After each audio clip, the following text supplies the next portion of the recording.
Assalamualaikum warahmatullahi wabarakatuh. Halo teman-teman semua, selamat datang di channel Riki ASP.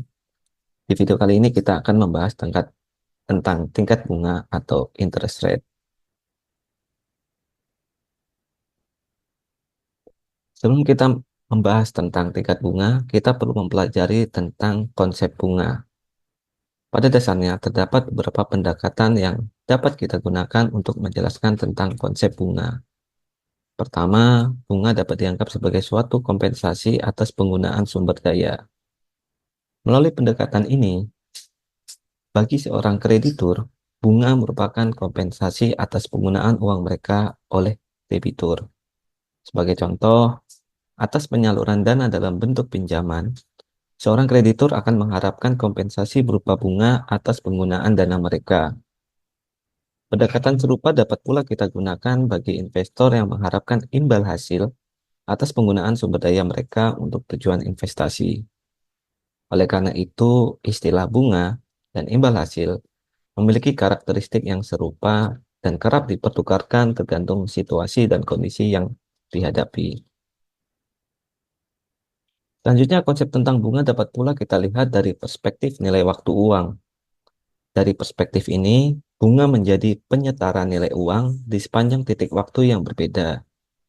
Sebagai contoh, jika terdapat sejumlah uang sebesar 100 juta rupiah pada titik waktu T, agar memiliki nilai yang ekuivalen atau setara, maka pada titik waktu T plus 1, sejumlah uang tersebut perlu ditambah dengan nilai bunga sebesar katakanlah 10 juta rupiah, sehingga total nilai uang menjadi sebesar 110 juta rupiah.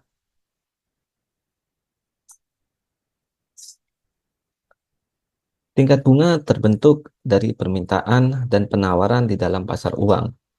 Tingkat bunga terbentuk dari perpotongan antara kurva permintaan uang dan kurva penawaran uang sebagaimana ditunjukkan pada gambar berikut.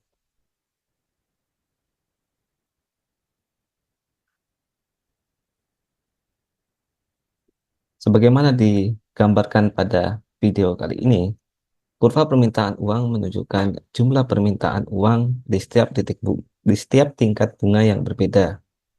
Kurva permintaan uang digambarkan menurun dari sisi kiri ke sisi kanan yang menunjukkan bahwa semakin tinggi tingkat bunga, makin sedikit pula jumlah uang yang diminta. Dan sebaliknya, semakin rendah tingkat bunga, maka semakin banyak juga jumlah uang yang diminta. Sementara itu, kurva penawaran uang digambarkan sebagai kurva yang meningkat dari sisi sebelah kiri menuju ke sisi sebelah kanan, yang mengimplikasikan adanya hubungan positif antara tingkat bunga dan jumlah uang yang ditawarkan.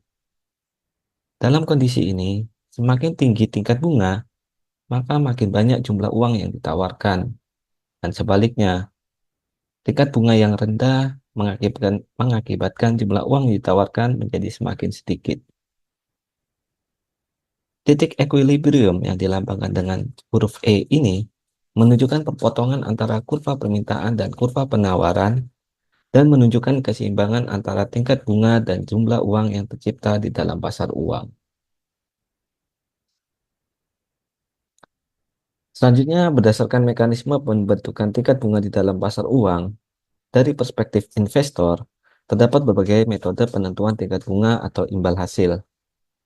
Salah satu alternatif penentuan tingkat bunga atau imbal hasil yang dapat dipilih yaitu dengan menggunakan pendekatan berbasis risiko yang memasukkan komponen tingkat bunga bebas risiko atau risk-free interest rate dan premium atas risiko yang dirumuskan sebagai berikut.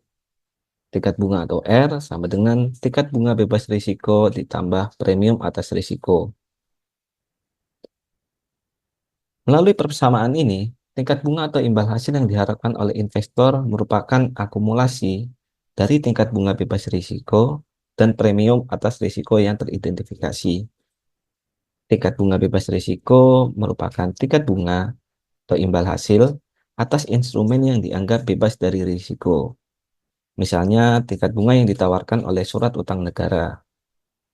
Sementara itu, komponen premium atas risiko menunjukkan kompensasi yang diminta oleh investor atas risiko yang mungkin timbul atas kegiatan investasi pada instrumen yang antara lain terdiri dari yang pertama ada risiko inflasi selama periode investasi, yang kedua risiko gagal bayar, baik atas pokok investasi maupun atas bunga atau imbal hasil atas investasi. Yang ketiga risiko likuiditas, yang mencakup antara lain kesulitan dalam penjualan instrumen dan potensi penurunan nilai aset yang besar dalam hal aset tersebut harus dijual secara cepat. Dan yang terakhir adalah risiko maturitas yang mengukur sensitivitas perubahan nilai instrumen selama durasi periode investasi yang panjang.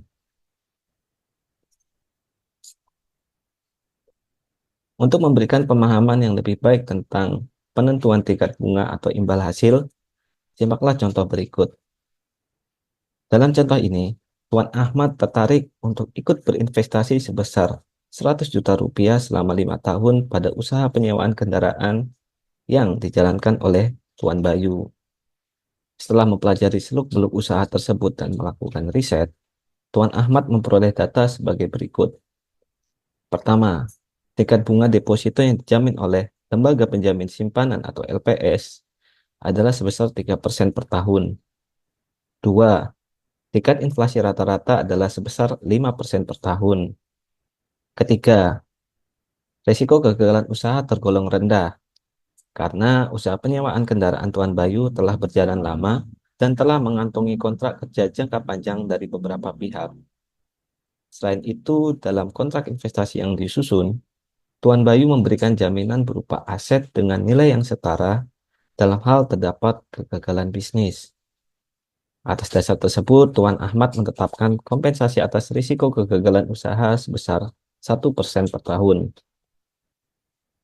Keempat, di dalam kontrak investasi yang disusun antara Tuan Ahmad dan Tuan Bayu, terdapat klausul dana investasi hanya dapat ditarik pada akhir periode investasi atau pada tahun kelima, dan terdapat penalti sebesar 3% dalam hal dana investasi ditarik lebih awal.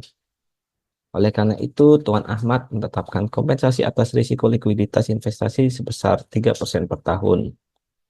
Dan yang terakhir, Tuan Ahmad memproyeksikan kondisi ekonomi selama 5 tahun periode investasi akan berjalan relatif kondusif dan melihat bahwa struktur kontrak pekerjaan dari usaha penyewaan kendaraan mayoritas bersifat jangka panjang dan berasal dari pelanggan dari sektor yang beragam.